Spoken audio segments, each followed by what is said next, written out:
Hello दोस्तों, तो हम आज बात करने वाले खेसारी लाल यादव जी का बहुत ही ज़बरदस्त बोलबम सॉन्ग के बारे में, जो कि आज सुबह में ही रिलीज हो चुका है। उसी के बारे में हम आज बात करने वाले हैं, जो कि नए चैनल से रिलीज हुआ है।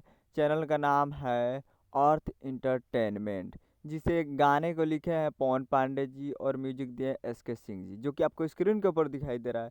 आरा के कंवरिया इसका टाइटल रखा गया है। और ये ऑफिशियल वीडियो रिलीज हो चुका है 27 तारीख को सुबह 6 बजे, यानी आज 27 तारीख को सुबह 6 बजे रिलीज हो चुका है अर्थ इंटरटेनमेंट भोजपुरी यूट्यूब चैनल पे, जिसे गाए हैं खेसारी लाल यादव जी और लिखे हैं पवन पांडे जी और म्यूजिक दिए हैं एस के सिंह जी। तो आप लोग जाइए और अर्थ इंटरटेनमेंट भोजपुरी यूट्यूब चैनल पे फुल वीडियो सॉन्ग में आ चुका है, तो जाइए और सुनिए। ज़बरदस्त वीडियो सॉन्ग है, तो जाइए और सुनिए। उम्मीद कर रहा हूँ वीडियो अच्छा लगा होगा, तो हमारे चैनल को सब्सक्राइब करके बेल आइकन प्रेस कर दिए, ताकि ऐसा ही खेसारी लाल यादव जी के लेटेस्ट न्यूज़ लाते रहें। तो जाइए और प्यार दीजिए अर्थ इंटरटेनमेंट पे। मिलते हैं अगले वीडियो में, तब तक के लिए जय हिंद, जय भोजपुरी।